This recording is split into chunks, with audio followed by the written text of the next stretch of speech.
city, we gon' slide, bet I be there pronto. Me, my guys, we really live. Lord forgive me, pay my tithes. Please don't have me reach inside, and that's in the console. Keep the semi when I ride, lit off Henny when I drive. In the city, we gon' slide, bet I be there pronto. It's season 4. It's your girl Toya G. It's you. It's us. We back.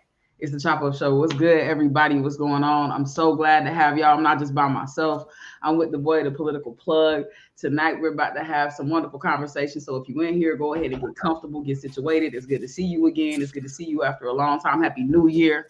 All of those things. Go ahead and press share. Let everybody know we back on the block, back in the building.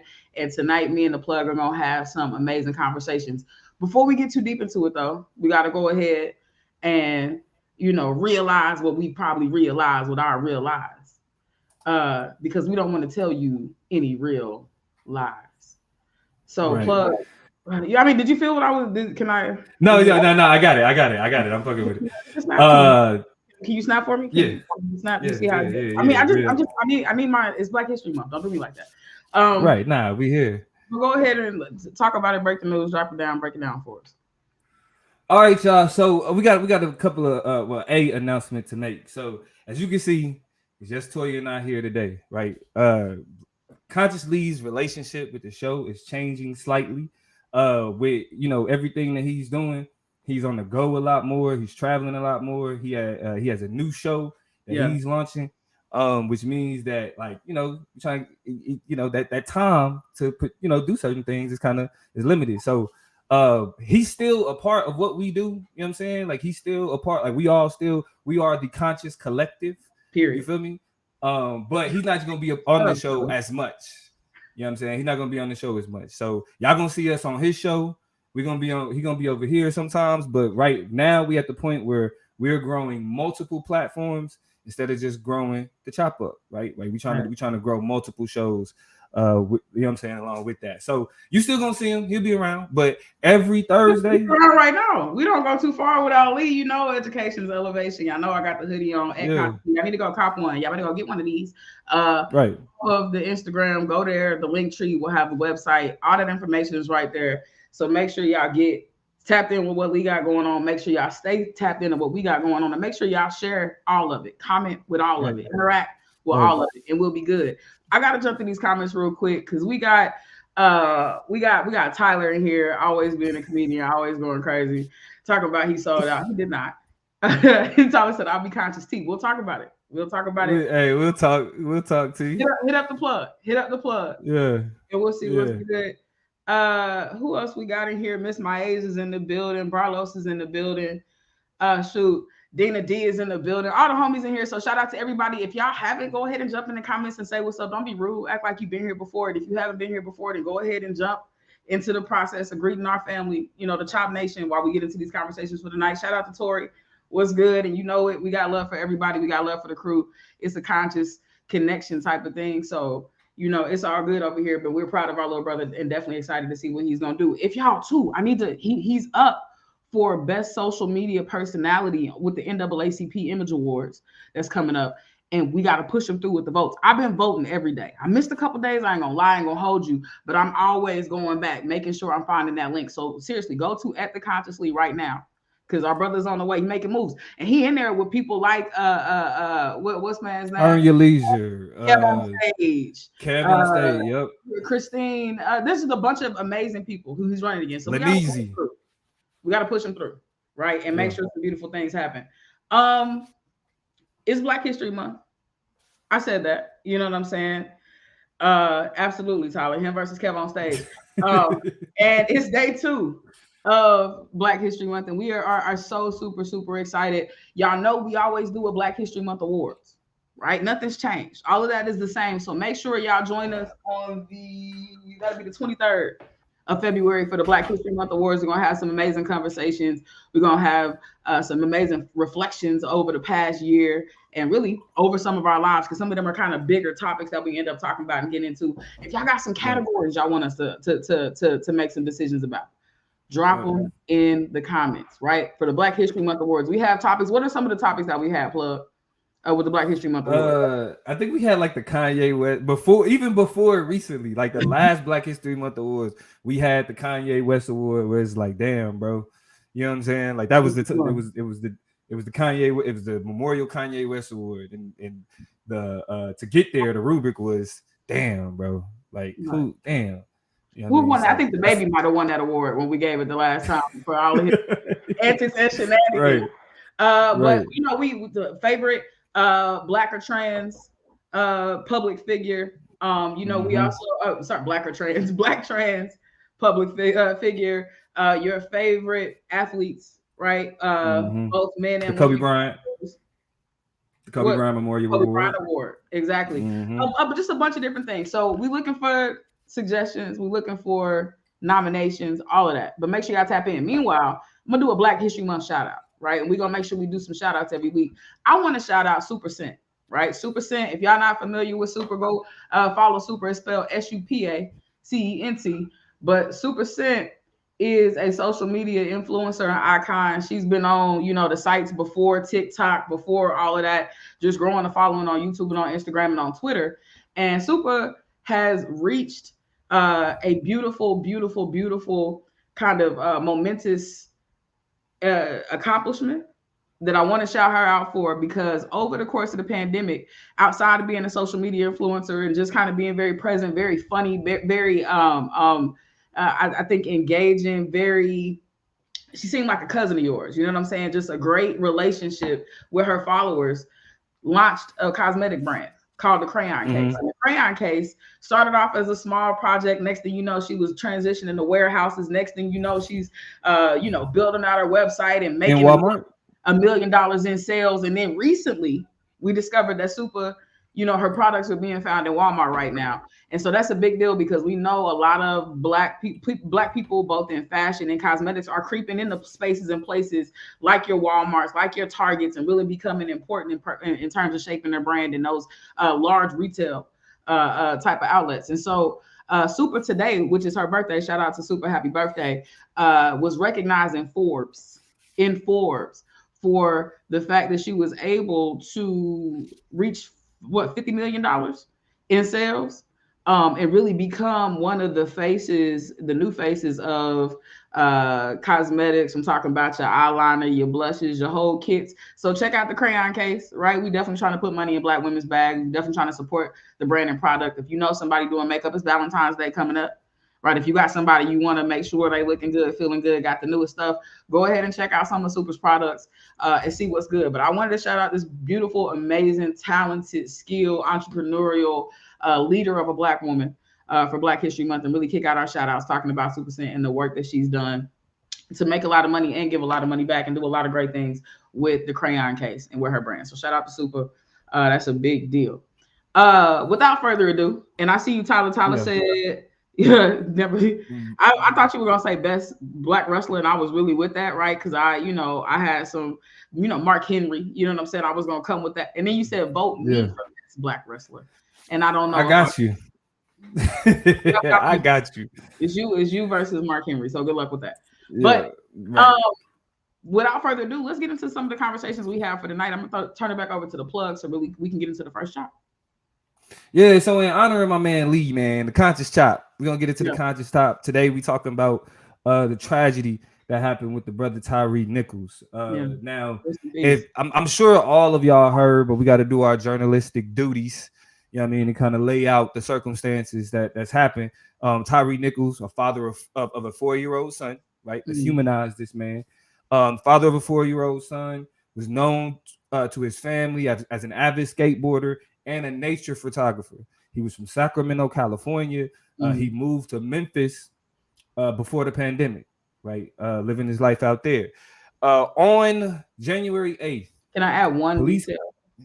Yes, I'm gonna add one detail to this because it was important, and it was something that his mother, made it important to kind of acknowledge about him. He was a very small man, right? He's a very slender, tall man. He was 6'3", maybe 145, 50 pounds or something like that, but suffered from Crohn's disease.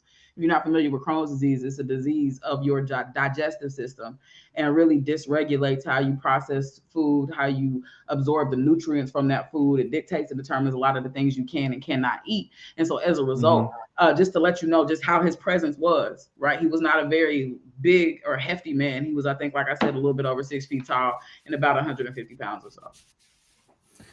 Now, and that's him as the person, right? Because a lot of times when we talk about these instances, like when we talk about George Floyd, when we talk about Breonna Taylor, we talk about them from the perspective of it being a tragedy, right? Like, but we got to remember that these was people who lived lives. I mean, didn't want to be considered a martyr, didn't want to be considered, you know what I'm saying, a social icon because they was killed by the police. So, but this is the part that makes him human. But on January 8th, the police claim that Nichols was taken into custody after a traffic stop that involved a confrontation with 2 officers. During the initial confrontation, the claim is that Nichols fled the scene of the traffic stop, and following his arrest, Nichols complained about a shortness of breath, and he was taken to the hospital in critical condition where he died the next day. His family has said that the police beat him so severely that he could not be recognized. The frustrating part about that is my mind immediately goes to Emmett Till. Absolutely. We that's when we learn then the gratuitous nature of anti-Black violence, what that looks like, how that plays out. Matter of fact, Emmett Till's mother said straight up, I want my son to have an open casket so they can see what they did to my baby. Right. And so it was some images that even Toya and I had that was kind of graphic. So we chose to keep it away from the promo. But still at the same time, you know, his family is saying that they beat him so bad that he could not be recognized. The videos was released. The Memphis Police Department recognized the situation that they was dealing with. The officers were immediately fired, and within like a week, or not even a week, they released the video.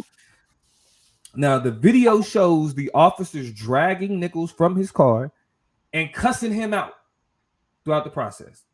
You know, police hate it when you make them run, right? An officer attempted to tase him, but then they began to chase him.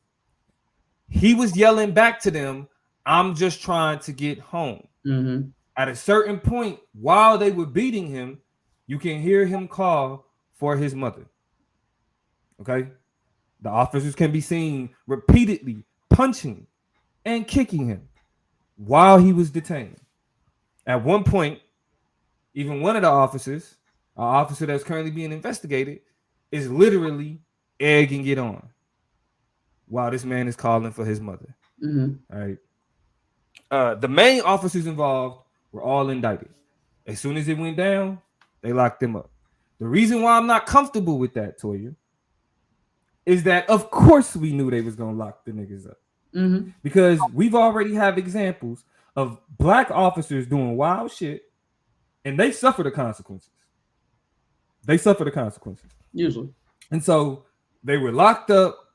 All the 4 or the was like 5. It's 5 Black officers, and I do want to make sure we have the addendum because here, I think probably because of public outcry, pushed it over the edge. But a 6th white officer was recently arrested this week as well, a couple of days ago, for his role and participation in that assault and murder as well. So 6 officers have been fired from the department. That was the one who egged it on. That you could hear on a, like, I think like say like whoop his ass or hit like something, right? They made some comment like that. Yeah.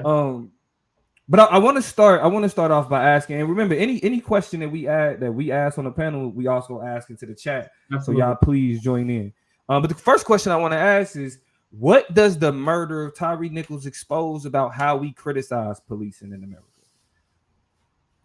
For my specifically, because these officers are Black, right? A lot of the outrage is like, oh, these white cops are killing Black kids. White cops are killing Black kids. These officers are Black, right? Yeah. So in terms of that criticism, when these type of events happen, and it's a white officer killing a Black person, and the type of outrage that we deal with, Toy, I want to know from your perspective, does this expose anything about what's wrong with how we criticize these types of events? Yeah, I think, one of the things in a lot of, social media conversation has been being had about, the uniqueness of this type of, crime and the way the Black officers have responded to a Black person and how this can possibly happen. And it has only further illuminated and demonstrated the notion that this is systemic and structural, right? That you can literally plug and play officers into a system designed to function and exist in a particular way. And you're going to get the boop, boop, boop, boop, boop, same outcome because the system is going to work how a system is built to run. And so in a lot of ways, we look at, how we criticize or how we come up with these criticisms. And I think we come into time and time again, a confrontation with the machine. And the machine is showing us that it don't care about no reforms, no body cams, no community policing, no increased policing in response to these issues, which in increased funding and access to resources. It doesn't respond to even attempts to integrate programming for mental health and to do all these things, because we had another Black man killed here in Los Angeles just a month ago because he was involved in a car accident and had a mental, an emotional moment and run of anxiety and adrenaline and things like that. And that was perceived as aggression, and he was killed in the streets. And so there's no fixing that. Right. And so I think the thing that we've illuminated about our criticisms is that they haven't gone far enough in that complete overhauling, like meaningful, large scale systemic rollbacks of things like traffic policing in the first place. Right. A lot of people have talked, but these are also piecemeal reforms. Because so I don't want to start listing out reforms that would solve for the reforms. I think abolition. Right. As kind of disjointed and disconnected and unfathomable as that might be for some people to think about in our society, has to start being put on the table more aggressively, because we see time and time again, you can catch it on camera.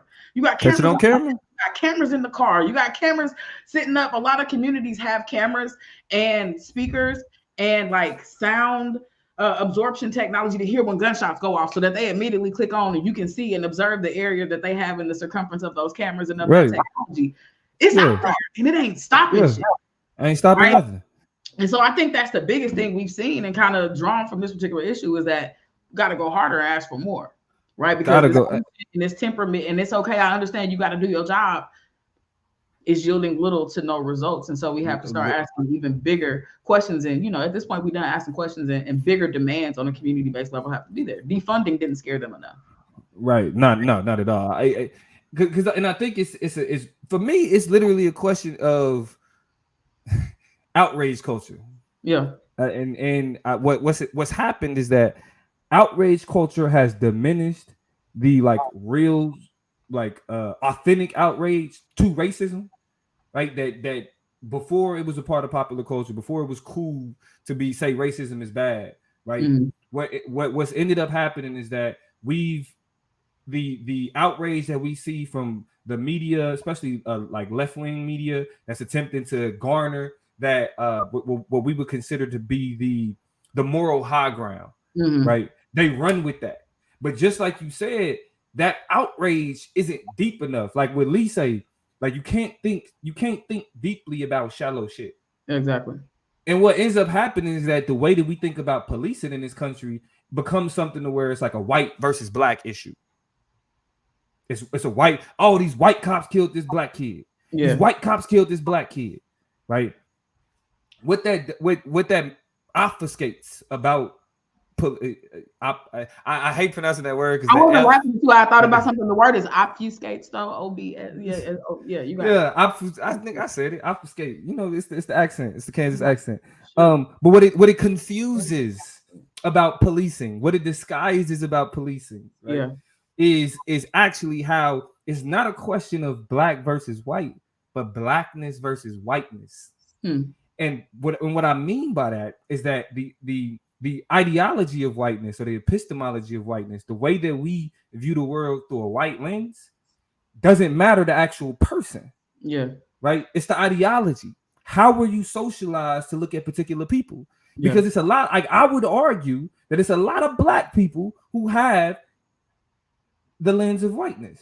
They have as what George Yancey refers to as the white gaze. You feel me? So it's like while we sit around and do all the performative stuff, right? Like they plaster his face over mainstream media, right? You get all the headlines about it. Everybody's up in a hoopla. Everybody's mad. Everybody's frustrated, right? But it's all performative. because when it comes to actually addressing the system of policing, we get drawn back to the black versus white conversation. But you know what's interesting about the drawback to that conversation, and that's what I was kind of laughing at in that moment when you were saying obfuscate very eloquently, by the way. I meant no disrespect. But one of the things I was thinking about was white people and people who were caught up in that web of white supremacy, you know, and really wanted to disregard and undermine the way that anti-blackness works and has been solidified to really supplant an entire group of people. One of their favorite, you know, they got to be like, but us too, right? That's one of the favorite strategies of white people, is to be like, oh, well, you said it's bad for you, it's bad for us too. And so white people very, I think, unintentionally ended up giving us the basis for the very valid criticism of the system of whiteness that is embedded in policing. Because they're like, oh, well, white people get stopped and harassed and killed by the police too. And niggas was like, exactly. Yes. You know, be mad. Nigga. So you are upset with us. Because if that is the case, if you want to play the Me Too game, then you should be over here, right? Right. That means you have a prolific understanding about the way that this shit is systematically and structurally intended to be bad for you. It ain't no fun when that rabbit got that gun. So while you was having fun chasing our black asses up and having slave patrols and having policing transform itself, that system perfected itself. So that any tinge of criminality that you have on you almost in certain ways forces you to have the residual stench of blackness, right? The system was not made for you, but the residual nature of criminality puts you in proximity to those niggas. And so we're going to get you and harass you and mess you up too, right? And so mess you up. Yeah, and that's why to me. Right. But that's also why all lives matter is bullshit. Yeah. Because if all lives matter, when white people get killed by the police, that should matter to you. That should have been enough. That should be the fact that white people out here being told by the police should be enough for that whole system and structure to be completely eradicated, redone 1,000 times over. But for whatever reason, right, there is just the your best interest. Once again, you're missing your best interest. Right. Right, and spiting your face. What is it? Spiting your nose? What is it? Messing up your nose to spite your face, or so whatever it is. You cutting off your nose to spite your face. To spite your face. Yeah. You know, which is just the worst form of self-preservation. For some people who have perfected self-preservation, you're doing a really bad job in terms of responding to just how insidious American policing really is. And I think that is the part that will never cease to blow my mind. Real quick, comments going up. Shout out to y'all for talking to us. We definitely gonna talk back. I see you, Melodious, Selena in here, Hood Therapy dropping some gems, Miss Myasia in here, Mackenzie in here talking business with us. We're gonna get to these comments. Actually, I mean, do you want to tap in with them a little bit now? Yeah, let's tap in real quick because I have been to highlight the comments for tonight. So Melodious said that, remember, the highest court in the land made it clear that police are not there to protect or serve, and if they aren't there to do those things, what are they there for? To protect property, right? Police are there to protect property. They're not like, if they could stop the loss of human life, cool, but their number one goal is protecting property. So like that's sure what we get a rhetorical question, but I mean, just to be clear, in terms of people who are wondering, well, what else might the police's interest be, and why aren't they responding effectively? It's that they're doing the job that's in their contract. I think there were. Wasn't it after the legal proceedings said that protect and serve? There was some court case in recent history, maybe after Trayvon Martin, maybe after, I forget, but that came out. What they said is that, what they said specifically was, and I can't, the name of the case is on the tip of my tongue, but it's not coming to me right now. But ultimately, what they said is that police officers are not required to stop the loss of life if they have the opportunity to do so. So it's not considered a dereliction of duty if somebody dies while a police officer is there, because it's not their job to make sure that they live. That part. And I don't want to conflate this. I think this might have been in relationship to like mass shootings as well too, in terms of police and their responsibility and how they respond to those things. But either way, I think these are just two different kind of areas, a Venn diagram, if you will, of examples of why the police are just terrible at stopping crime, solving crime, avoiding crime, not being a part of crime, not perpetuating crime themselves. It just really is it necessitates a moment to really zoom out and see what really even are we talking about at this point. But more comments, my bad. Hood Therapy said, once you put on the uniform and join the gang, you're now part of the gang. And that's what I was going to, because we're going to talk more about like that gang culture when we talk about the Scorpion unit. we'll get to that after we go over these comments. Ms. Maez just said, until police officer precincts are held financially responsible for these crimes, we'll continue to see this type of behavior. Those lawsuits and settlements don't hit their pockets. Taxpayers pay. That's the reality of it. But that's the issue with government.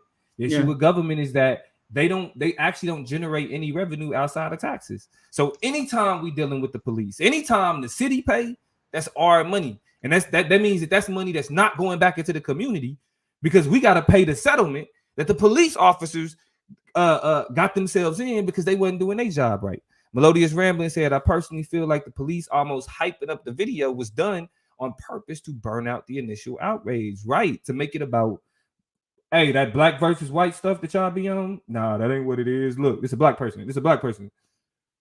You on mute. You muted. Hello. What I was saying was, we've never seen this type of swift response and swift action before, which was also very interesting to me. Like the very choreographed way that the release of this was, right? So clearly there were conversations, I feel like I heard on NPR, that as a result of these videos, various major cities had already been kind of prompted on the fact that the video would be released to prepare for protests, to prepare for outrage, to get national guards ready and things like that. So there were already backdrop conversations about how the public outcry was going to be. Then, of course, they arrested them so swiftly. It was like, you can't even have a chance to get mad. And then you see these black people, perpetuating are the perpetuators of the crime. And so, they didn't let them last a second before they made sure to start charging them. Right. And so all of these actions were very swift and intentional, including the media coverage of it. Right. I had never seen so many tweets that were like, the images from the Tyre Nichols video will be out in 4 hours. Make sure you even black people were like, be ready with your they were giving tips on how to stop live play on Twitter so that the video wouldn't automatically start playing if you were to run into it. We were bracing ourselves in ways I've never seen before for that video to hit the scene. And that was just very interesting to me, but very orchestrated and very choreographed, because they wanted to control the outcome of this. I also feel like, I don't think we have grown tired of hearing about these issues after George Floyd, but I think it is a very intentional effort by the media to ratchet down the coverage of these particular issues, to ratchet down the conversation about this. It's being had because of public outcry and because the news is going to follow the fold of what America wants to talk about. But at the same time, we're not getting as much interest in detail and feedback and things like that, because of how they try to make sure they circumvent any of the criticisms in the same way that we saw with Breonna Taylor and George Floyd. They try to keep it cool, right? But see, that gets into my next question. How does the race of the police impact our reaction to them murdering people? How does the race of the police impact our? The reason why I asked that question, because I want to know, does it require the same outrage? The reason why I asked is that the way that this story is being reported on, you want to know the first thing that everybody is pointing out, the first thing that these media platforms are stating, that they're identifying, that they're noticing, it's mostly been peaceful. Niggas ain't been burning shit down. They've been in the streets, yes, but they've been on their king shit. We're like, hey, we out here to show y'all that we are upset, that we are frustrated. But the media can brag about the fact that these protests have been mostly peaceful. Is that a good thing or a bad thing? Does the race of the officers impact how we should be outraged? I think it has, but it shouldn't. Right. And I also think more so than the race of the officers is the swift responsiveness. I mean, and I think you can't decouple those two things, because the swiftness of the response is because these is a whole bunch of 5 black officers. Right. And so I don't want to separate those things like they're two things. They're absolutely one and the same. But I think that has mystified some people who are satisfied with these piecemeal responses to a system that has been, because these were, let's not forget about the qualifications and trainings of these officers, right? They were people who got 4-year degrees in criminal justice and went and took all the training and did all this. So we can't point to a lack of preparedness, right? We have to look at the fact that these officers acted and behaved grossly in ways that were problematic. So, but we don't have to have that conversation. Dereliction of duty. But we don't have to talk about that because they're in jail. right? We don't have to get into how officers then, if it is true that they have all this education that led to this type of event, that your training is bad, right? At first we were like, more training. But they're like, these officers were trained. They did a bad thing. We arrested them. We threw them away. You shouldn't have anything to say. No, what are y'all teaching them? Let's interrogate the training. Now the rally cry is not more training. Now we should be more pissed off about what they are being indoctrinated with, equipped with. Exactly. What pedagogically, what ideologically they're being done to do their job. So now we should have hit a pivot. And instead, people's response has been, well, at least stay in jail. Well, okay. Well, I'm gonna take, you know what I'm saying? And I think that's what we're missing things. We're starting. I'm gonna take it a step further. We should be madder. No, for real. Yeah, we should be more upset. First of all, the first myth that's been busted, shout out to the myth busters, even though they ain't on TV no more. The first myth that should be busted is that if we had more black cops, we would see less police brutality. Get that shit out of here.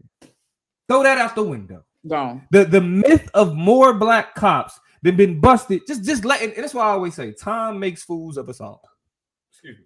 Time makes fools of us all. Anybody that got up there and told anybody that if we had more black police officers, our policing would look different. This is what's calling you a liar. This is what's telling you got it all the way wrong. Because we expect white officers to not value black lives the way that we think they should be valued. That's the whole reason why, regardless, I mean, it's a lot of criticism with Black Lives Matter as an organization, but the phrase in and of itself, right, should have been an intra-racial phrase, right? So we understood what was going on. What we're seeing now, though, is we're seeing the ways in which the way policing operates is anti-black, regardless of who's involved in it. Absolutely. Regardless of the faces that carry out the policing. Regardless of the skin tone. Because when you can have black officers, and this man wasn't shot, he was beat to death. That part. I think you have a better excuse to say, I was scared, so I fired because I had my gun out. These are black people that beat this man to death. And we should be more outraged. Tyler pointed out a part of this conversation when you talk about more outraged, why we should be more outraged. And that is because he said he attributed to Ice Cube. I saw some other conversations, don't really know who introduced this kind of perception, but it's the idea that black cops show out for white cops because they want to show, their gang members that they down, right? That they're not easy on any criminal, on any crime, and that they have a fidelity to the mission, to whatever, the goals are that they've set up in terms of the police or whatever. And so they feel like they have to go out of their way to show and demonstrate. But how reminiscent is that to slave patrols, where, I mean, the white folk went out there doing all the work. Let's talk about the I can't get away this image out of my mind. Y'all seen the movie Life, right? I forget dude's name. Tell him about the gun line, boss. They ain't working. Tell him about the gun line. Tell him about the gun line, boss. You know what I'm saying? So you had niggas doing the work, doing the heavy lifting, making sure the system and structure was working how it was supposed to, which is very muchly a reflection, I think, of where we find these officers, or black officers in general, is being the worst of the proponents. And just to get an extra pat on the head, to get a little extra thumbs up, to get an extra nod and a good job, right? It's hard. It's hard to fathom in the stomach, but it is more outrageous and should deserve more outrage than if we were to see a white cop perpetuating these same crimes and actions. Because what we see with these officers is these comments jumping too, by the way. Yeah. I'm checking them out. I'm gonna get to them before we get to the next question. What we see with these officers is typically what we see in like society, period. But again, when these types of things happen, it's easier to analyze because it's that extreme, right? Whenever a tragedy happens, we can break that down. But the normalized violence that takes place every day, that builds up to this type of violence, that's what we ignore. Black people that think that devaluing other black people, adhering themselves to whiteness, adhering themselves to the values of whiteness, Those are black people that think that in order for you to be seen as valuable, you have to have a white epistemology. You have to see other black people through the lens of whiteness, right? So, like one of the most irritating jokes. I love Chris Rock as a comedian. The worst joke he made. We don't support Chris Rock here, but keep going.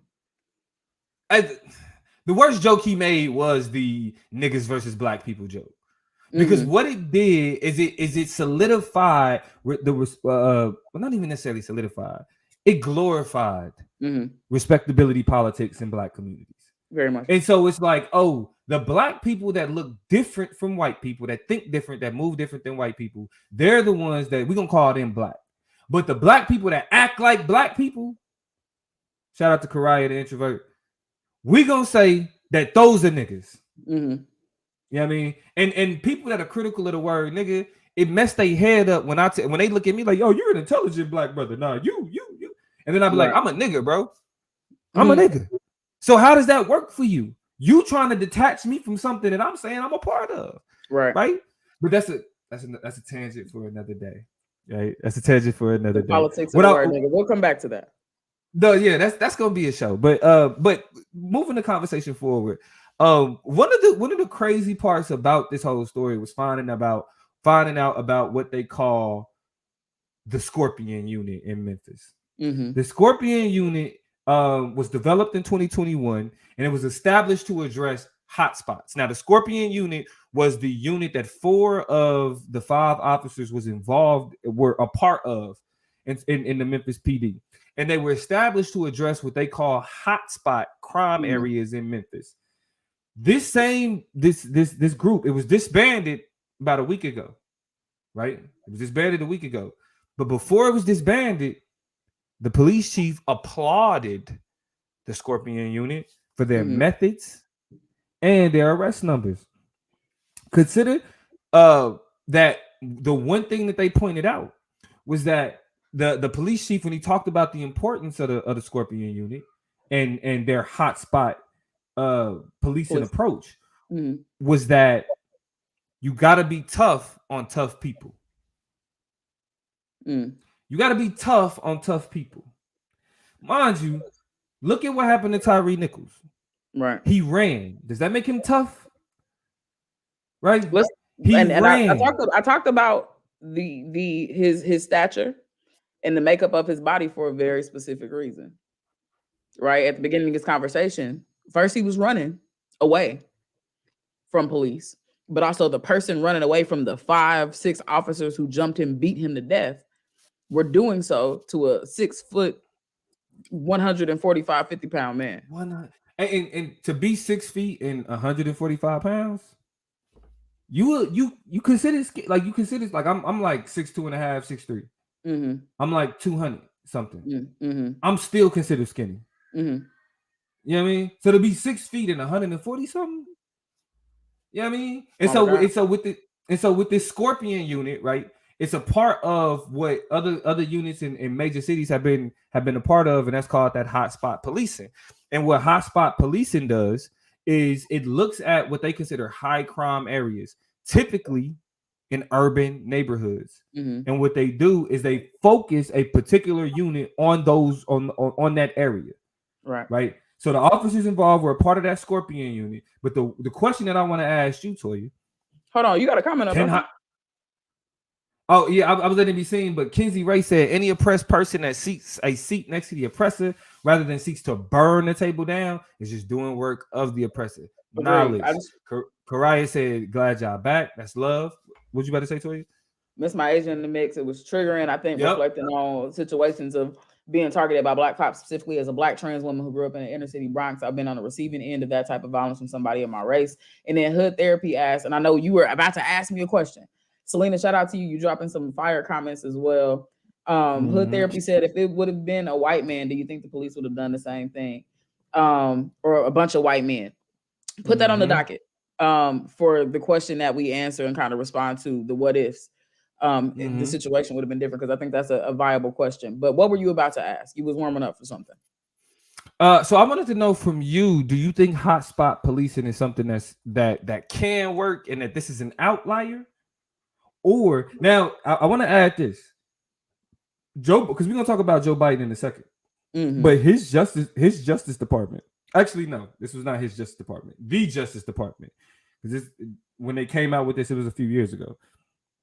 They said that hotspot policing is effective.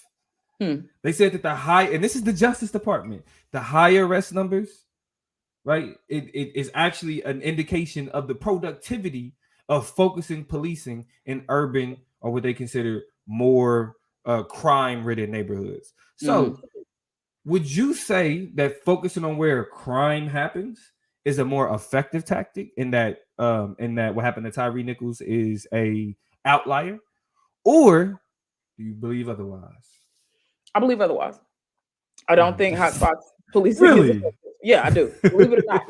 And that's because if we're going to talk data, we got to talk data versus data, right? If the data that you have just talked about from the police officers and departments who have said hotspot policing is effective, we have to be able to juxtapose that data and that research with information that has persistently and consistently proven that there is no disparity in crime or no oversaturation of crime in Black communities, and that communities of different colors and different races commit crimes at equal rates.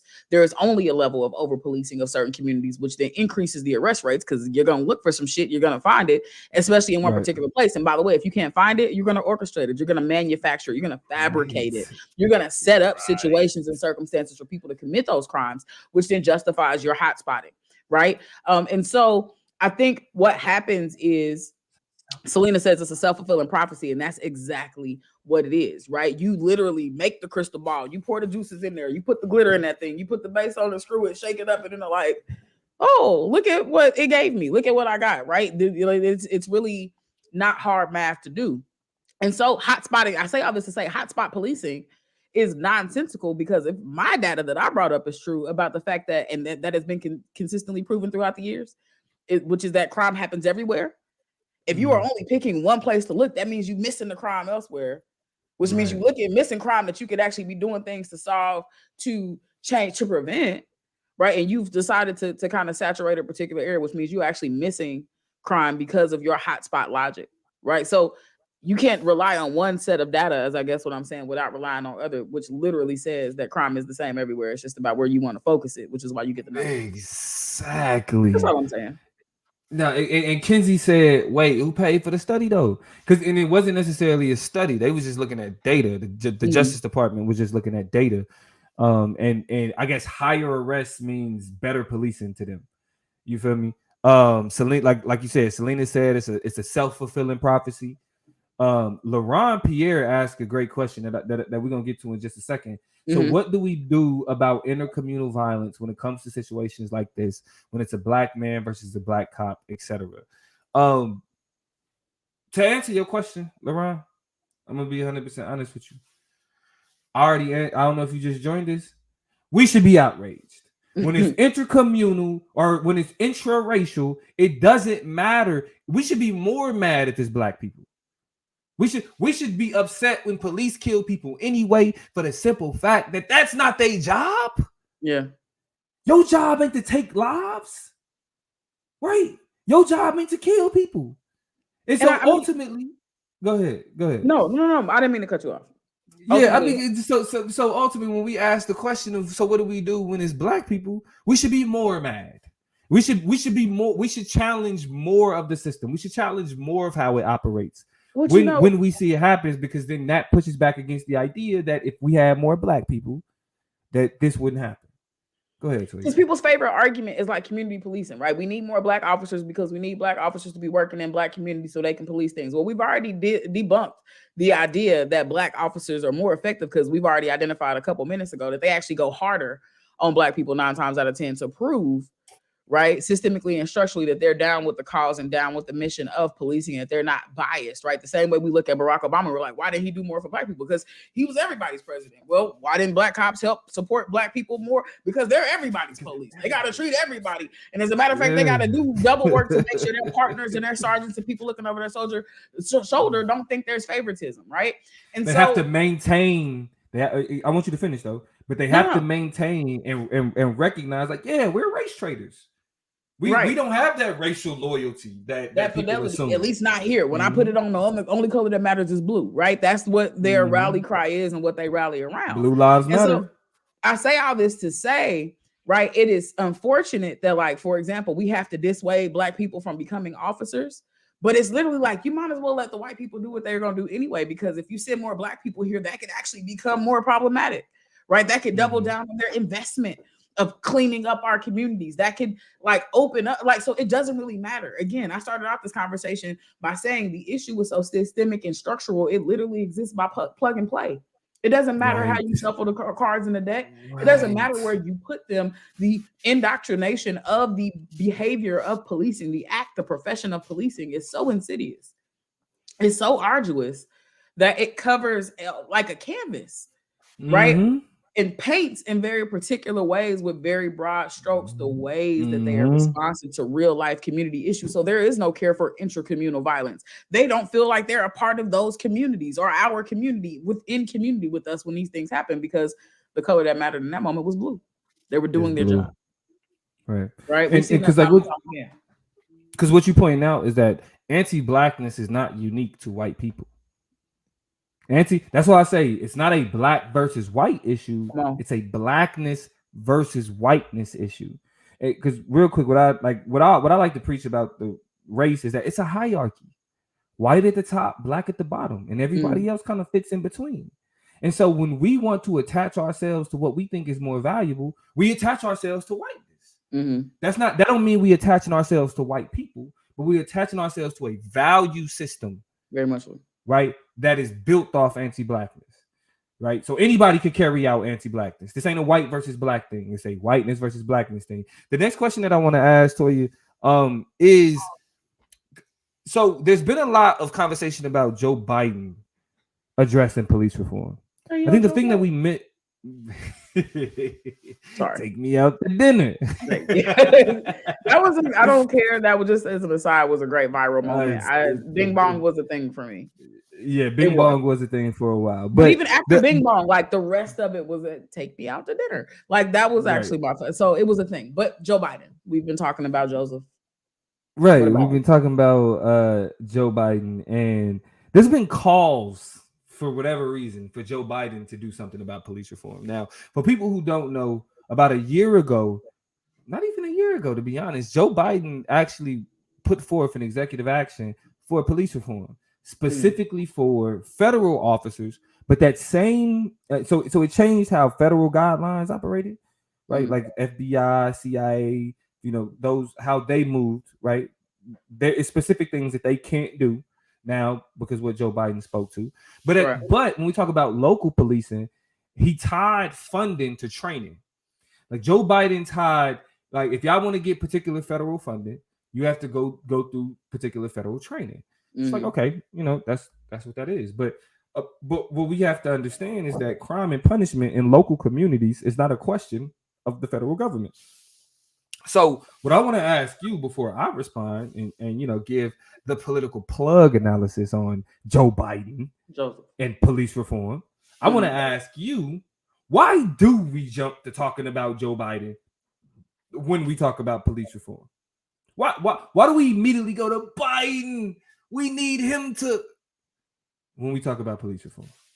Because we're looking for somebody who can stand up and be a presence and have enough force and enough impact and influence.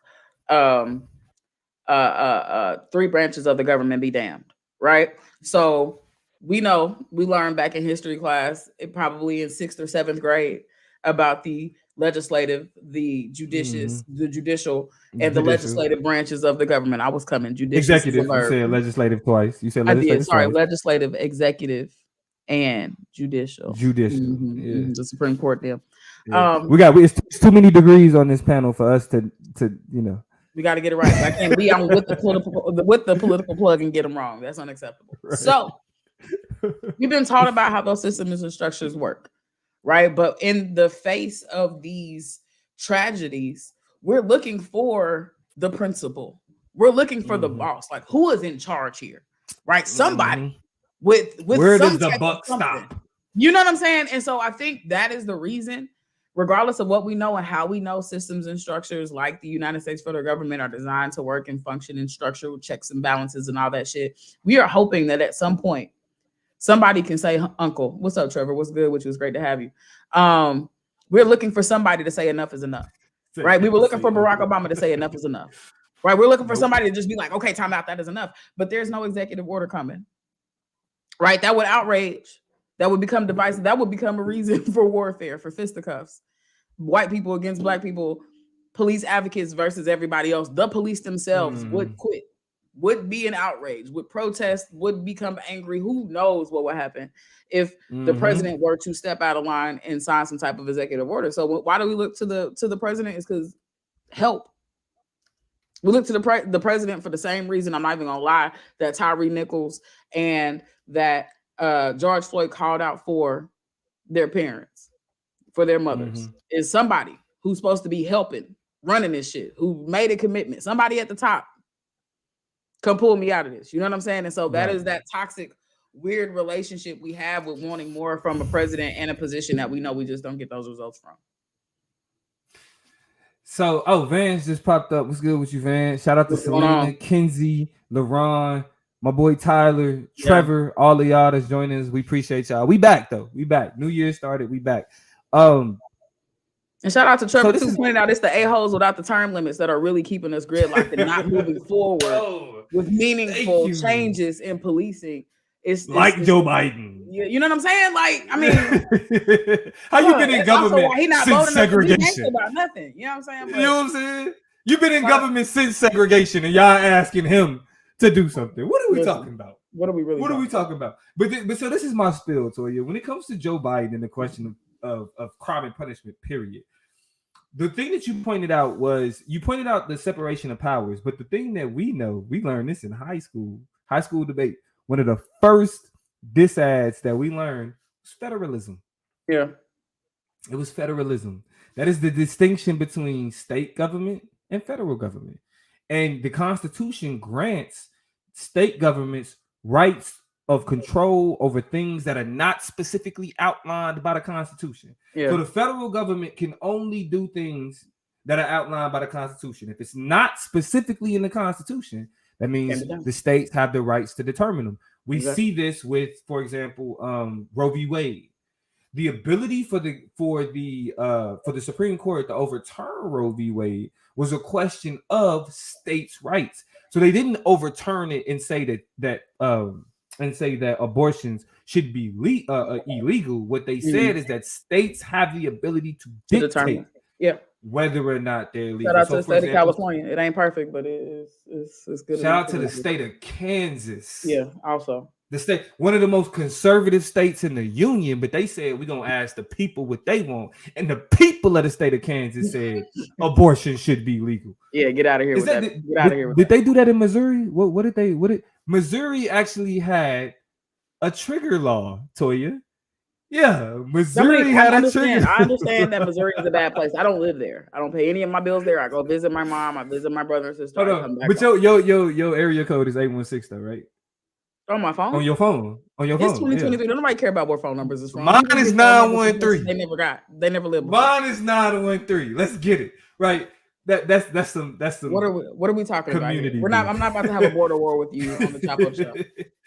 But okay, so we talk about federalism, right? So the question of police reform, to be clear, is a question of federalism, right? Yeah. The federal government can deny federal funds to police departments in certain states, but ultimately the ways that policing happens in a particular community is dependent upon your district attorney.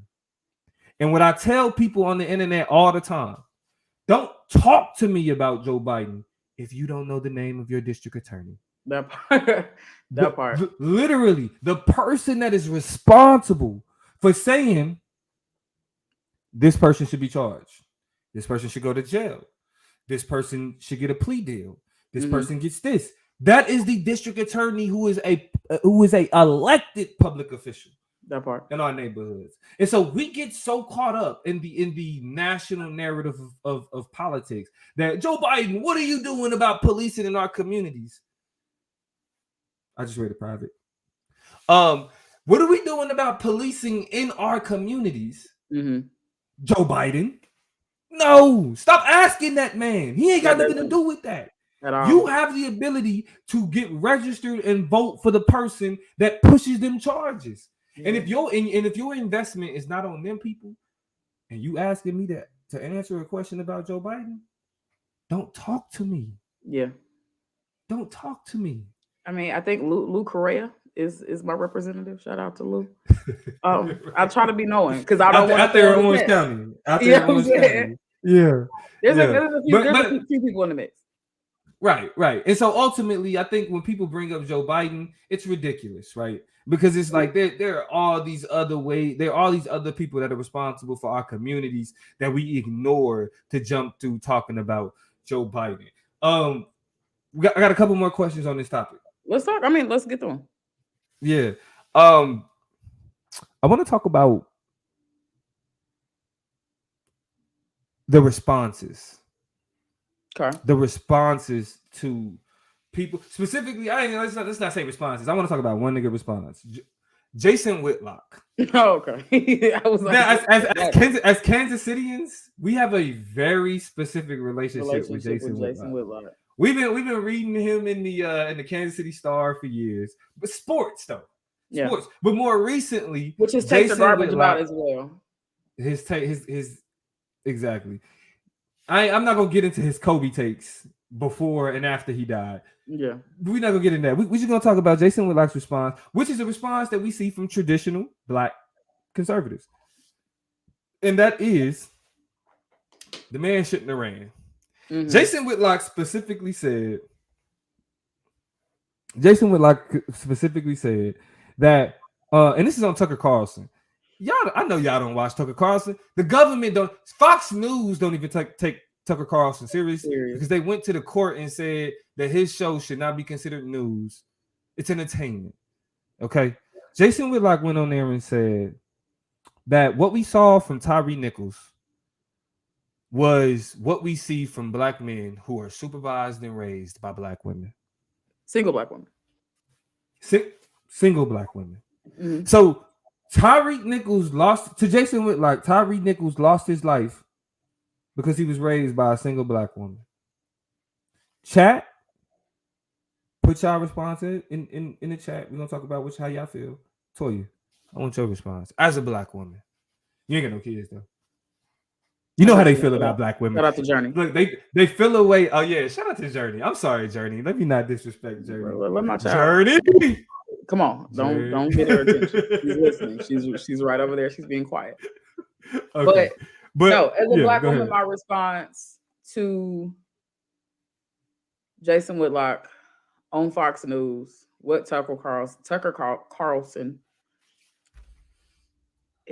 is what it is every time he opens his mouth, which is just please shut the fuck up. Like, it's hard to watch, and it's even more tiring to respond to. That's largely because, I mean, his Black woman attack is very tropish at this point. It's very his go-to. It's in his bag. It's kind of, the sweet spot he has every time it comes to Black people losing their lives. This is not the first time he's evoked these types of ideals about single Black women. But it's exhaustion, and that's because I hate that as much as Tucker Carlson is not news that they're white conservative, uneducated people sitting eating their toast or eating their Salisbury steaks or whatever the hell white people eat at dinner, their banquet turkey and gravy dinners, like whatever white people have for supper across the country. Those people are sitting and they're really just like doubling down and reinforcing the dumb bullshit that they've been taught and they've been told and been peddled over generations. And that's what hurts my heart so bad. It's not that you're hurting Black women and Black single parents or mothers when you say it is that you're feeding the appetites, the wet appetites of white people who are just too stupid to critically think and know any better or any different. And I think that is what frustrates me the most. And so it's just disgusting. It makes my stomach turn. It's hard to watch. It's hard to listen to. And I think the fact that it's not surprising is what makes it the most painful. But I just hate that it sits and it feeds to some random white woman or some random white man or some random ass white people who don't even live within 50 miles of Black people, right? Who already have these weird ass caricatures of perception. But it's like, who cares what they think? It's just, it sucks that you are feeding them. I think that is the insatiable appetite of anti-Blackness and the way that they rage through and ravish these types of images. And you just like, here you go. Here's some more shit for you to see. It makes me want to pull my hair out. Ayana said, ironically, the mayor of Newark, New Jersey, Amari Baraka's son, said something so very similar like 2-3 months ago. And I think what that illuminates is the fact that these are not one-off statements. These are not outlier conversations, that there are echo chambers where weird ass niggas are saying this to each other and affirming these ideals, and that shit is disgusting to Latoya. It's gross. It's sick. Yeah. It's sick. I feel like I have to agree. I think that we've entered a place in, and we're gonna talk more about certain things with Black men as we get transition closer to the end of the show. But what I have to say is that there is I don't understand the desire to blame Black women for circumstances of Black men. I was raised by. I didn't even know this is about a bunch of men being. Let's talk about all men involved. All men involved. No women involved in this, right? You got because this is the thing. Even if somebody runs, what we recognize is that the police beat their ass afterwards for having to run. Yeah, it's not that they like, oh, we beat your ass because you ran and that has something to do with the law. Like, nah, it's a personal thing, right? And so what ends up happening is that we get too comfortable putting the blame on Black women when the question has to stay at the understanding of policing and who should be policed and who deserves more policing. Like we talk about that hot spot, right? That's a question of again, like they said in the chat, a self-fulfilling prophecy. You think these people are more violent, so you're gonna see more violence from them, regardless of what it is that they do. So ultimately, what ends up happening is we find different ways to implicate Black people that ain't even involved. It wasn't a Black woman involved with this scenario, but yet they get injected into the conversation to create some level of blame. And so Jason Whitlock has been a sellout. Allen Iverson has spoke. I feel like his characterization of Jason Whitlock is the best. If you want to know the best understanding of Jason Whitlock, please Google or look up on YouTube Allen Iverson, Jason Whitlock, and you will see how the anti-Blackness that he espouses is something that, again, that we see in Black conservatism that is extremely dangerous. The last thing and shout out to LaRon. LaRon also talks about the manosphere kind of being a perpetuator and a safe place and a safe haven to continue to peddle these thoughts, right? Different appendages, right? But the same octopus, if you will, when we're talking about the way that these discussions get forwarded and then circulated amongst different audiences. And so definitely that's a fact. Right, we're adults. We're our own circumstances. Those men needed more mom, not less, regardless of color. Right? They needed mothering. They needed nurturing. Shout out to Trevor. Absolutely, right. The kind of desire and the need, probably for more mothering, for more relationship, to build relationship, to show what it means to build community, as opposed to being taught that you just need to learn how to build shit. Right? Those are some of the issues that we're running into and confronting with the underlayers of these types of issues. Selena says it reminds me of the dog test. White supremacy can consume anybody, right? Now the dog test. Now the dog test that I assume that she's speaking about is when Black children or specifically Black girls are presented which dolls to play with or which dolls are more beautiful. They typically look to the white dolls. Even Lee, his daughter, my goddaughter Izzy, she looks at the little white girls as princesses. She wanted her hair blonde like the princesses, right? So it's again, that Blackness versus whiteness issue, not Black versus white, but Blackness versus whiteness. The last question I want to ask before we transition to the end of the show, the last topic for the show is that there's been a lot of let's just call it disinformation because nothing has been confirmed. Exactly. But there's been a particular narrative associated with Tyre Nichols and the girlfriend of one of the cops. The narrative that's out there that's being espoused is that that what they did to him was retaliation to him dating one of the officers involved, one of their baby mothers or girlfriends or something like that. So something like that. And so what happened to him was a result of some drama, baby mama drama. Nothing is confirmed this, right? But like, how do we internalize this? How do we understand how these things take place? Y'all gotta qualify your information with viable and valuable sources. So y'all know I'm a Twitter girl. Definitely scrolling through and saw what I felt like was the start and the emergence of this new breaking news about, you know, the Tyre Nichols saga. Now, right, it's being dramatized. And I guess pictures of the girl and one of the officers end up kind of popping up, circulating, and there's all this conversation that has not been qualified or verified by any type of medium with any type of credibility, right? So there are, you know, of course, your shade rooms. I don't even think TMZ reported this. I'm not sure, and I should check that out because, you know, there's a lot of conversation about where we put TMZ, right? Are they real journalism? Are they trash journalism? Do we honor what they do? They tend to be accurate. Some people don't even really go with death announcements until it's confirmed by TMZ. But at the same time, we saw what TMZ did to Kobe Bryant. We saw the different ways that TMZ has worked to harass just a multiplicity of people and a multiplicity of issues. And I think even Whitney Houston and Michael Jackson, they just were there letting go a lot of the most intimate details. And so I don't even know if they confirmed this part of the story, but I will say you had avenues like Say Cheese TV, I think, and like Rap House TV, just posting memes and shit. If you put enough of a graphic and enough of a picture and put your stamp and your icon on some shit and call it news, people start running with it. And it was very disheartening to see the amount of people who are still walking around toting this without any type of contextual and qualified and credible co-signing on this version of the narrative. And so I think it was important for us to talk about this just so that y'all make sure that we are protective of staying focused. This is not Love and Hip Hop. It's not Love and Hip Hop. This is not BMF.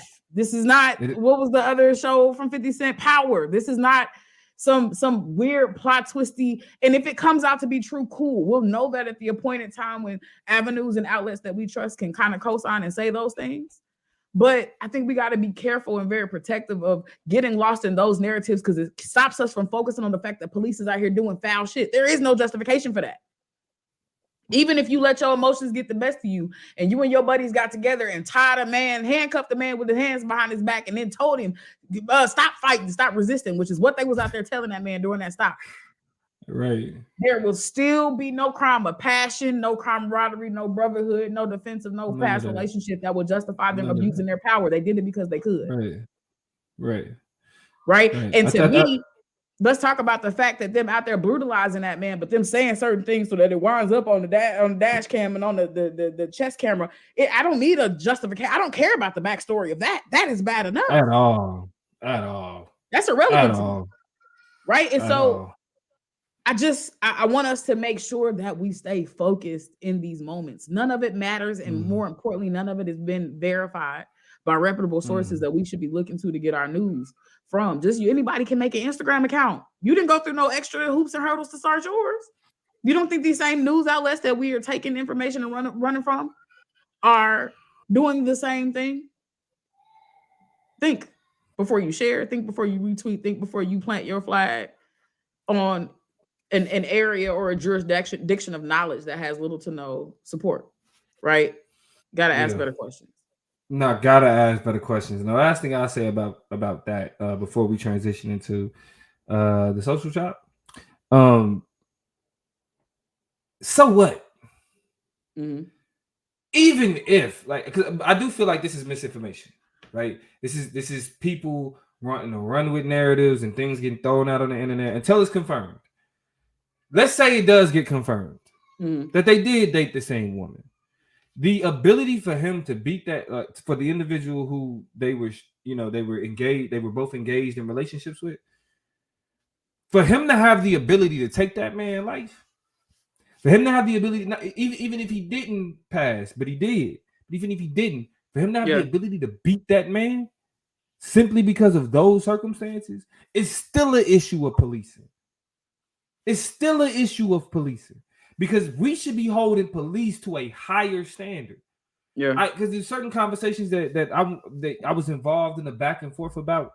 And, people was like, well, the police do that. And even one dude was like, man, we got to treat police like we treat people on the streets. Why should we run?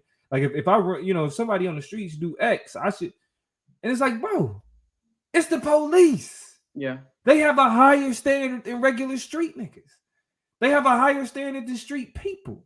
Every time. Right. And if something as personal as, we dating the same girl can be involved in the way that we understand policing, that means that we still have to challenge the way policing functions. Yeah. If personal beefs can be justified through policing, then we have an issue with policing. Yeah, I want to be some asses right now. Right? I have a list of people I really don't like because I'm just like, whatever. But if I were to go and execute said list, right. Done.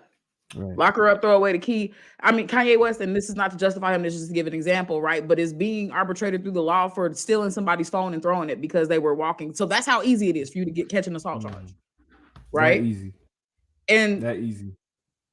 You can walk around and just because you have a badge, be able to brutalize people. LaRon said it best. I don't think people like that realize that once they take that badge off, they're just other black people to them people, right? You're just another black person. But because you get behind that uni, and because you get behind that badge, get real weird and real suspect in ways that we don't really have a good explanation for. Right. So the thing that we have to pay attention to before we move on to this next topic is just that at the end of the day, regardless of the race, regardless of who's involved, regardless of the drama and the noise and the background of all of this is an example of where we fail in holding police accountable. You know what I mean? It's not Joe Biden. It's not Congress. It's not nobody else but the people in the community. The community has the capacity to hold accountable the police, the people that are in charge of crime and punishment in their community with their vote. Ain't a lot else they could do. Facts. The thing they can do is vote. Me and Toya gonna have that conversation later when we get closer to some elections. But I definitely want to make sure that we pay attention to the fact that the question of policing is a question of the community and what the community allows. There was a question in the comments about how we can be supporting Tyre Nichols, even outside of these types of conversations. I think there are some GoFundMes that exist. I just very quickly Googled support Tyre Nichols, and I think the Independent released an article that talked about some of the ways that you could, including like some GoFundMes and things like that. So make sure, I will just say, because I don't have any direct sources to quote, but that you are judicious, using good judgment as you go and participate in various fundraising efforts, that you donate your money that is going to where it's supposed to go. So just make sure you're not sending stuff any old place, and getting got. But at the same time, look for opportunities if you want to support Tyre Nichols' family. He had a child, he had parents, people who were not expecting his untimely death, right, at age 24. And so these are all opportunities we should be taking advantage of to do, some of that community engagement, some of that communal support that we're gonna need, especially in a place where we're trying to transition away from policing and other institutions and systems dictating and determining our success or our failure or the level of ways that we support ourselves. We got to start, getting into these mutual aid type of projects. Right. So that's all on the Conscious Chop. As updates come in, we'll definitely make sure to keep y'all in tune on what's going on and everything in this situation. But I do want to transition to a quick chop that we're gonna do here at the end. And this is a lot easier conversation, to be honest. So Toya, I'm gonna go ahead and transition to you for the social chop. Well, over the last few weeks, we have been seeing the emergence of a new group of people who want to make their intentions and their agendas known because they are sick and tired of Black women. What's new? Right. And those in particular that we're talking about are PassportBros, right? So there's a whole movement. If you get on social media, I know there are TikToks. I know there is a large YouTube presence. I know that there are tweets and conversations even earlier. I saw today about #PassportBros on Twitter. So these are vibrant conversations that are happening. And I want to talk to you about what a passport bro is. A passport bro can most easily be defined as an American man. And in the context of this conversation, we're going to talk about Black men. but American men, niggas.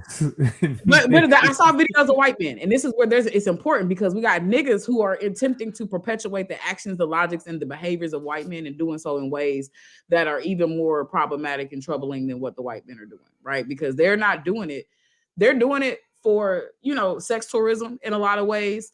And because of the exoticism that they have assigned to non-Black people and non-Black women, right, they're doing it to kind of get some of their rocks off in that. But it's not necessarily to undermine the white woman, right? It's not because the white woman is so bad. That's not really that. They dealing with a whole nother bag of weird anti-Black, anti-other, xenophobic, xenophobia kind of relationship that forces them or interests them in leaning into exoticism.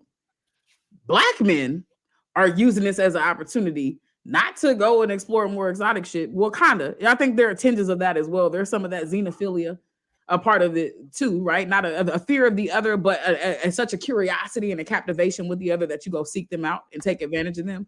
But let me get to the point. Black men are doing it because they dislike Black women. And what they're doing is because they can't find what they call traditional women. They want good traditional women. And you can read between the lines on what traditional is, right? Think about June Cleaver and them and how they was popping up to run their households. And because Black women are too modern and because they have too many complaints and too many desires and this, that, and the other, they are now taking to other countries to find women to impregnate and to marry. Now, do you have the video pulled up? Yeah, I got it. Okay, I want y'all to see it for themselves because I'm not making up this person. I want you all to see one of them. His name is Mr. Passport Bro. Is that what his name is? This nigga called himself Mr. Passport Bro. And he is on video right now. I want y'all to see and hear it. Kind of talking about, or he's y'all will see. He's in Thailand, I believe, with the person who has chosen him, maybe. To be Probably. In these traditional relationships. Shout out to Vance. Traditional relationships. You can run it whatever you're ready, plug. In Thailand, this is my girlfriend. She's so pretty. She's so pretty. Do you want to introduce yourself? You want to introduce yourself? No, you don't want to introduce yourself. She's a little shy right now, but she's my new girl. She's my new girlfriend. She's a little shy, but she is pretty though. I like her. Maybe we'll get married someday. Maybe we'll have kids. You know, have a bunch of babies running around, living the life. Tell him. So, can you cook? Can you cook? Yes, I can cook. I can clean. Yeah. See, this is why I came to Thailand, to find a traditional woman. See, in the United States, women don't cook and clean. All they do is complain, and we don't got time for that. That's why I got my passport, and I've left the United States to come seek a wife to have a traditional relationship. So, here, give me a kiss. Give me a kiss. This is my new girl right here. So, guys, you'll be seeing her a lot more, hopefully, and you know, we'll get to know each other. I hope you guys subscribe to my channel, man. More men, more United States men need to get their passports and come to Thailand. Find them a traditional wife. Find them a traditional woman, because the women in the United States, they don't do us no good. They're not traditional. They don't want to be traditional. They want a traditional man without them being traditional. So they want traditional while they're modernized. And we don't want to modernize them. We want a traditional woman. She can cook. She can clean. She's a good woman. And I truly love this girl. Give me a kiss. Give me a kiss. I love her so much. All right, guys. I hope you guys enjoyed this video. Get your passports. Stop thinking about it. If you got to save your money, save your money. Get your passports and plan ahead. I'm out, guys. Peace. Okay. So the ick, right? All the comments have kind of demonstrated this is uncomfortable. What is this shit? Some throw up emojis. It feels very waifu seeking, fedora wearing, katana wielding, sweaty gross milady. I haven't gotten to that. Is a great description because I immediately saw who you described, Kenzie. So shout out to you. Little Black said, Tyler said, why he look like the villain in the Wayne in a Wayans brother movie. So here's the thing, but there's a comment that I omitted that I want to get back to, and it's Tyler's comment that says she looked Blasian. And the irony in that is that you will do anything to get far, far away from Black women, only to find somebody who emulates, acts, and portrays the same things that you wanted to get away from. She's not Blasian.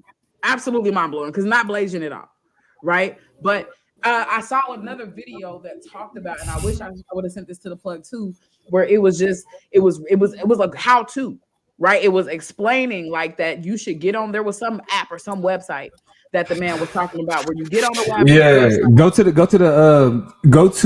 the Chop Up Show Instagram. Okay, and you can see. Oh no, I was telling them to go do it. I was telling them to do it. Yeah. If y'all go to the Chop Up Instagram, make sure y'all subscribe or follow the Chop Up on Instagram. At the Chop Up Show. At the Chop Up Show. But it's a dude, and I'm talking about, bruh look like he got, it's no game. No game. He got on this stretched out polo. Listen. Right? Like he don't look like he cared. Like he prepares himself. Listen. So you know how people always like Black Republicans always got that look? Or you know what I'm saying? Have you ever heard that? Like they always, it's like it's just terrible hairlines, like weird, like it's just something's missing, and they like I feel like the Black like because one of the dudes y'all gotta go to the Chop Up Show's page because the dude got a collar shirt on. The whole time he talking shit, the smoke detector's beeping in the background, drowning him out. And then he got a collar shirt on, he got a polo, but then one of the collars is like folded into his chest like this, so it's like a regular collar over here, and his shirt ain't even on right. He couldn't even put his clothes on good before he got on the internet to tell y'all to go about to this Ethiopian woman that he didn't got, to be misogynistic to some woman in another. Like it blew my mind. It blows my mind every time, and they always got the same kind of mannerisms, the same vocal pattern. It just really is bad. But you know, when you talk about incels and Black incels, is that right? Involuntarily celibate individuals, right? Who are peeking their head up out of the sand that they stuck it in, and are now trying to get back out there. These are a lot of their behavioral patterns in the way that they talk about. It's uncanny that they all move the same way. And so this is the thing. There's a gross element to this. We talked about this. Well, first let's ask the question.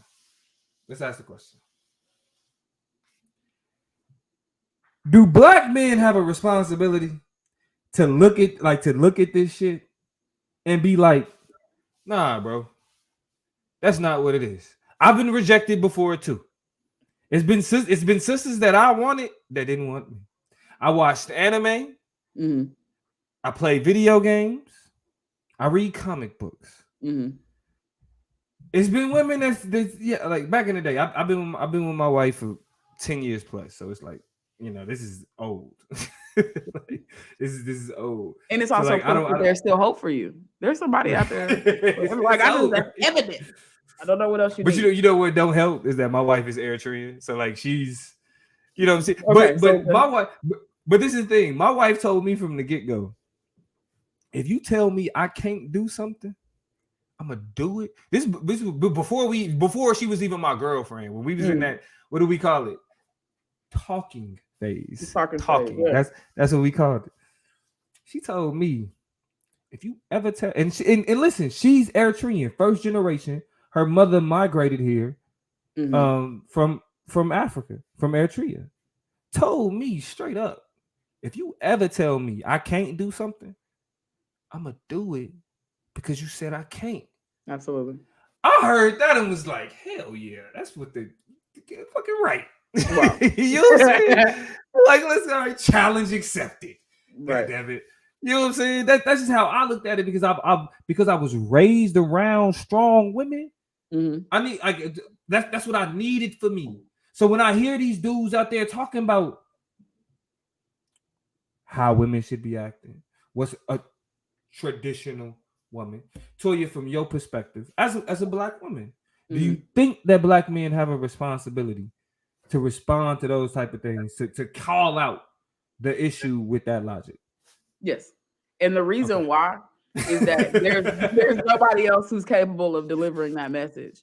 You don't want to hear from modern women of any race. You definitely don't want to hear from Black women, right? So at what point, and this is the same for a lot of other issues that shape and mold how Black men and black men move, how Black men and Black women move together, how Black people move. Yes, you are. He exposed himself as a passport bro. No, but it's just like when you go yank his chain and be like, bruh, I've been there.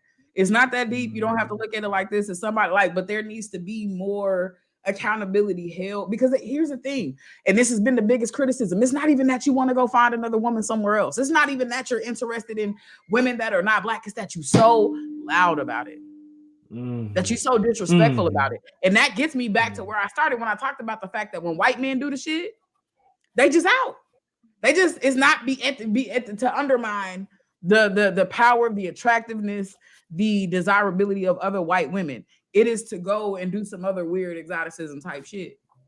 Right. But their women are not catching any strays, but somehow, right, uniquely Black women and women in general end up having to be, you don't have to attack women. Just go do the shit. Yeah. Just go. Like, don't. It's like when people leave social media and they're like, I just want to let you all know that it's why I'm leaving. Just leave. Yeah, today's my last day on Facebook. I can't tolerate this anymore. I'm leaving. You can just leave. Go, right? Leave. And it'll have the same effect. And these things are unspoken truths in white communities.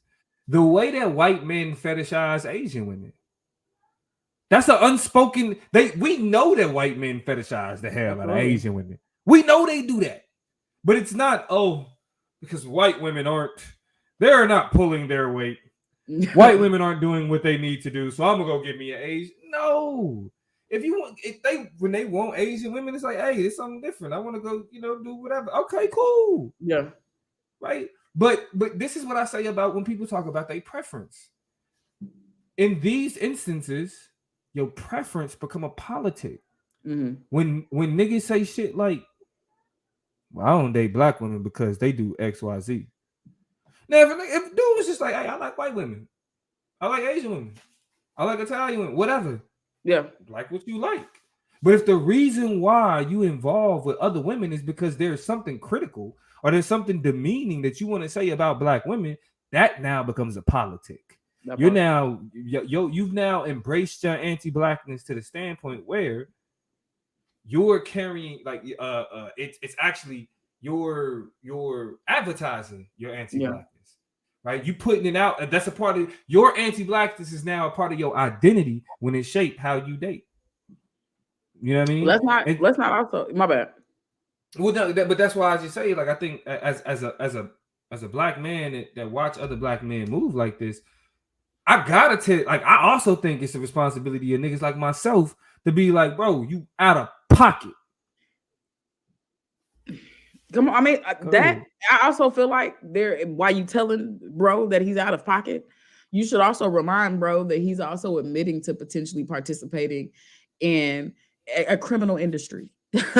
Right? I think Selena said sex trafficking here, right? They also want a woman who is malleable, young, impressionable, and desperate to come to America. They are bragging about being abusers, basically. So the good version of it, the better version of what's possible is that you've gone on and mystified an individual and gotten them to give up their entire life and move and just kind of abandon everything they know and love for some majestic. It was very interesting.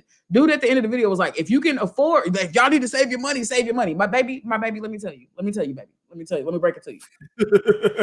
If you are having to take steps to save money for an American passport, you are not prepared to bring anybody back to this country with you to have a baby with or to marry. You are not. You are not in a position to go and find a wife if you have to come up with a payment plan to buy and pay for a passport. It's not in the books for you. So I thought that very interesting. So either best version of this, you bringing her into some bullshit that will then set her up to be neglected, abused, and far, far away from any type of meaningful support system, right? Or you participating, worst case scenario, in sex tourism and sex trafficking within sex tourism. right? Which then allows for you to go over there and freely with different levels and metrics of the law and with less accountability and with much more insidious intent to go and abuse women over there or do things that allow for you to bring them back here and be a part of unlawful relationships that you are able to evade. Without a doubt. And so before we close out, I think it's a certain element of this that we talked about that I want to make sure I discuss. And you brought it out when you talked about like the malleable aspect. I got one more video I'm gonna play. I'm gonna get my insight and then we're gonna get ready to in Thailand. This is my girlfriend.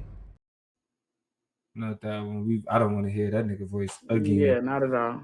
I think younger women tend to be more impressionable. I think older women, you know, in my experience, you 30, 33, 35, the experiences that you have at that point is just, you know, a little bit too much for me. And I really think in some cases you really can't teach an old dog new tricks. So I prefer, you know, my women to be the younger variety. If a woman wants to respect you and give you the respect to lead and be her partner, why do you need to have that level of power over her if you're not trying to manipulate someone? See, it's not power, it's impressionable. I've never seen a successful partnership where the other person wouldn't allow themselves to be impressed upon. If I'm a person and I got a vision, I got a plan, I got a whole program, I would think that the person that wants to be with me is willing to learn and willing to adopt some of the ways or even some of the principles that I have. That's not impressionable. Impressionable. Y'all no okay, so Lee responded to that. So y'all go consciously on TikTok, Instagram, and you can see the whole video, you can see his response. But what I want to point out about like that the approach to younger women and the Passport Bros, it has a connection that isn't typically spoken about on social media. Yeah. What we see with these like the manosphere and these types of individuals are MGTOW, MGTOW. It means men going their own way, right? And it speaks to black men dating outside their race and dating, you know, becoming Passport Bros in order to, you know, establish relationships. And I think the part that we miss about this, and the reason why it's up to why black men have to be critical of other black men is because there's a subtext. There's a subtext associated with these things that actually creates what I feel is a level of deviancy, sexual deviancy. So you got this brother talking about going to Thailand. You got the one brother talking about going to Thailand to find a woman. The other brother's talking about how they prefer younger women because they're more malleable. The part where these two connect that we don't typically see on these bigger podcasts and these bigger platforms is that these brothers also go to these places for the lower consent ages. Absolutely. These brothers come from a very, very dark place on YouTube. And the clips that get out is not what they talk about in these dark places. I've heard manosphere men, I've heard Passport Bros, even before they became a major pop culture thing. These dudes was talking about how the age of consent in Brazil, in Colombia, and in Thailand. It's crazy. 15, 16 years old. 15, 16 years old. There's a level of deviancy associated with that.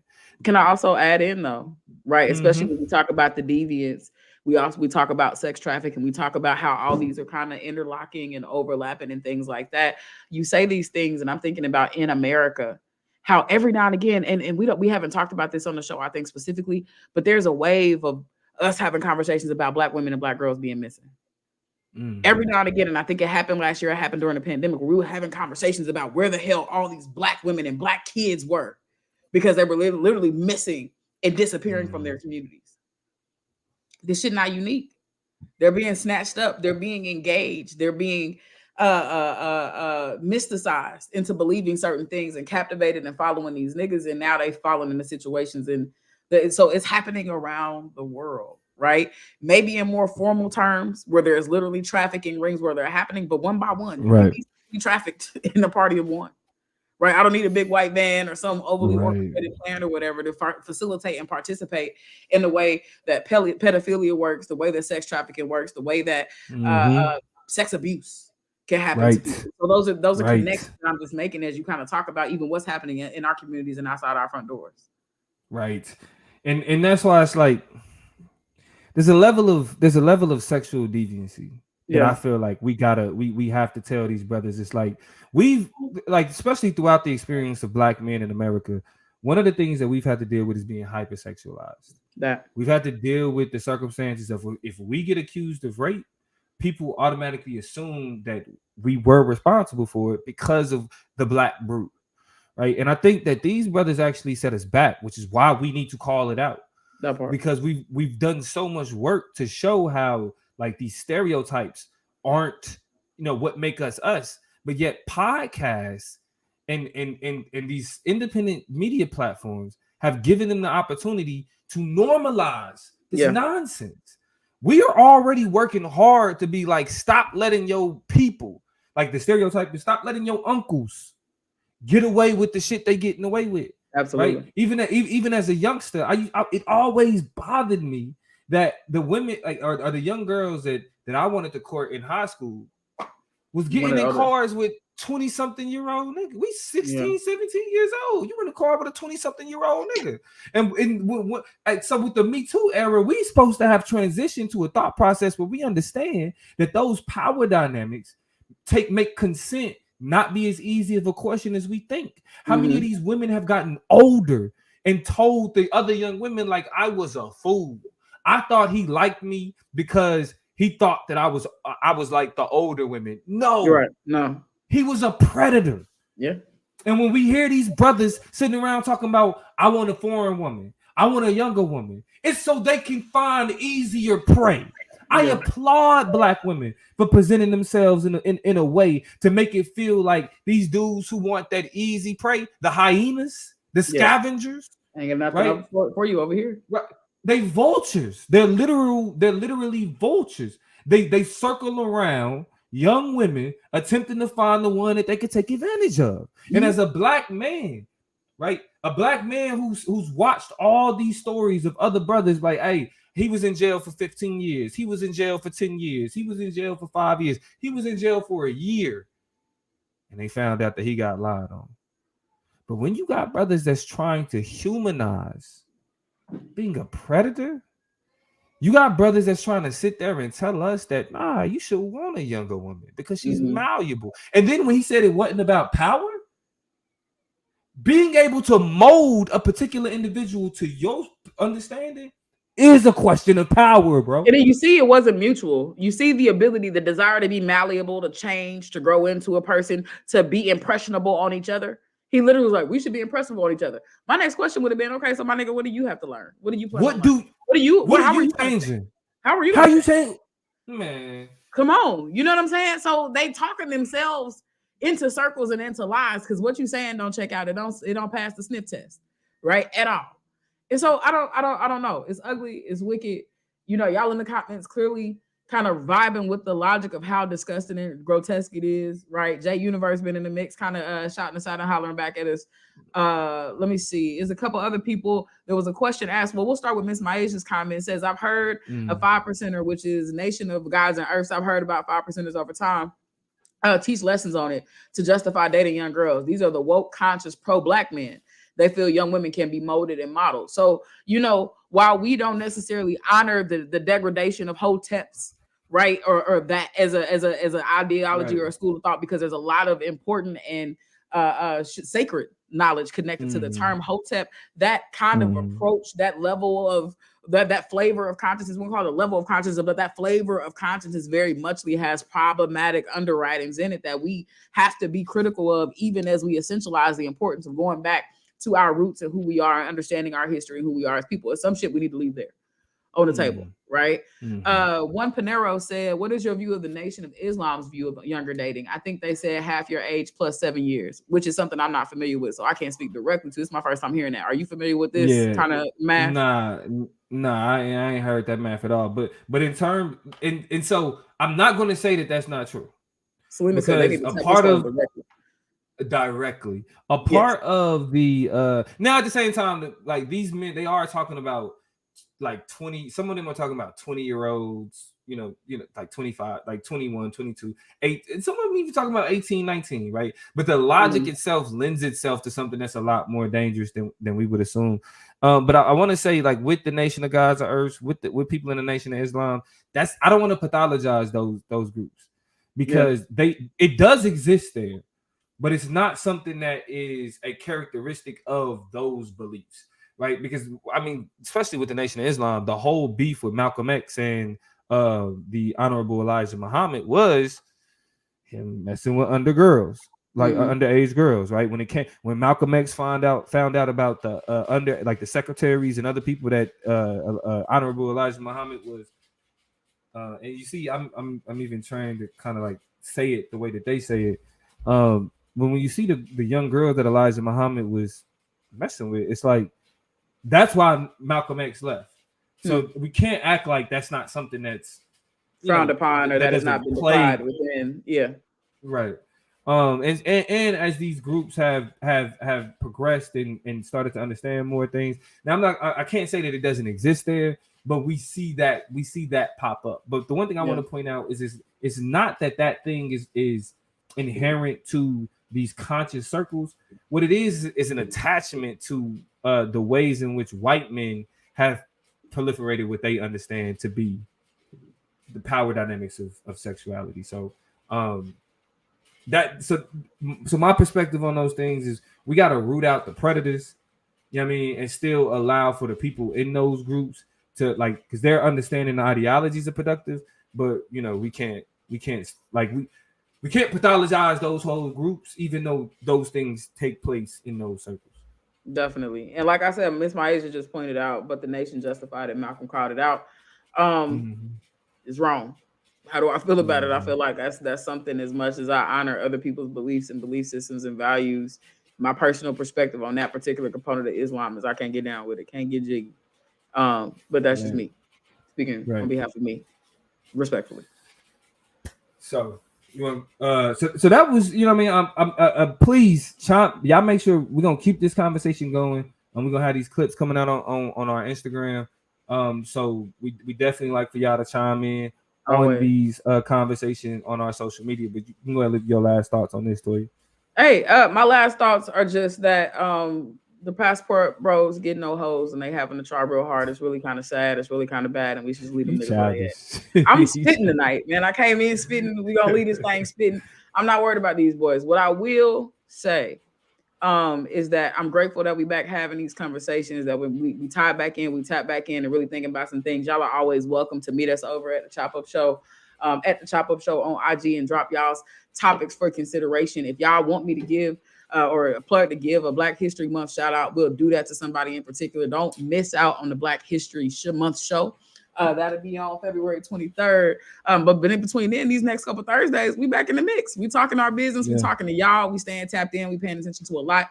We're going to have a conversation and a guest later on this month to talk about fat phobia as a social justice issue. So that's a conversation we haven't quite had yet. And I'm super excited to really get into, as we look at the intersections that make us, some of the other isms that maybe are out of the paralances of race, of sex, of class, of gender, and really get us to some other ways that we find ourselves as a community marginalized. This conversation is going to be largely predicated on Black people, right? And how fat phobia uniquely affects the lives of Black people and has kind of shaped their realities and shaped our realities, as well as other people of color, in very interesting ways. That conversation plus so many more is in, is in the hamper for us to get into. Tyler is a fool. Cancel this nigga. We love him. We love Selena. We love Juan Pinero. We love Trevor. We love Adina been in the mix with us. Miss Maisha Vance. Karia. Is that how we Karia, the introvert, been talking back to us and tapping in with us, and always has. It's not the first time around. J Universe, we take time to shout out our people. J Universe was good. Anybody, Kenzie was also in the comments talking to us. LaRon, it's a lot of love for all of y'all sticking it out to us. It's late. We know we come on late at night, but we do that because we got some nighttime warriors, some early morning warriors who in there thugging it out with us. So shout out to y'all for being a part of the show. We missed Consciously. But Consciously is never too far away. We are the Conscious Collective. doing some great things. So expect some great things. Expect him to pop back up. Until you see him again, go buy some merch from my brother, man. Education is elevation, whole bunch of other things, research over me search, so much stuff over at Consciously. If you go find him on the gram, if you just Google him, man, a lot of his stuff will pop up, and you can tap in with him. And then what else am I forgetting? You got to go vote for him. The NAACP Image Awards are coming up. He's up for a big category. Go to his Instagram at Consciously, at the Consciously. No, just at the Consciously. Go to the link tree, buy the merch, send your vote in. You can vote every 24 hours, by the way. So don't just vote once. Vote every 24 hours. We're trying to get this man pushed deep into the NAACP Image Awards. Happy Black History Month. I love y'all. I'm happy to have y'all back. Plug, find the words, or we on the way out? What we doing? Yeah. So we back. It's season 4. Yep. We still go. We're still finishing our rebrand. The new intro will be available next week. So y'all be able to see that. Yep. Make sure y'all keeping up with the page. Share it when you can. If you're not subscribed to the Instagram, subscribe to the Instagram. Subscribe to the YouTube. If you're not subscribed, follow us on Facebook. Again, thumb up the video, share the video. Anything that you miss, y'all catch the playback. We got the clips coming out, everything, but we back at it like crack addicts. This is the Chop Up. And we out. We love y'all, and we will see y'all next week. Have a great one. Close the show the way that we started. Peace. In the city, we gon' slide, bet I be there pronto. Me, my guys, we really live. Lord, forgive me, pay my tithes. Please don't have me reach inside, and that's in the console. Keep the semi when I ride, lit off Henny when I drive. In the city, we gon' slide, bet I be there pronto.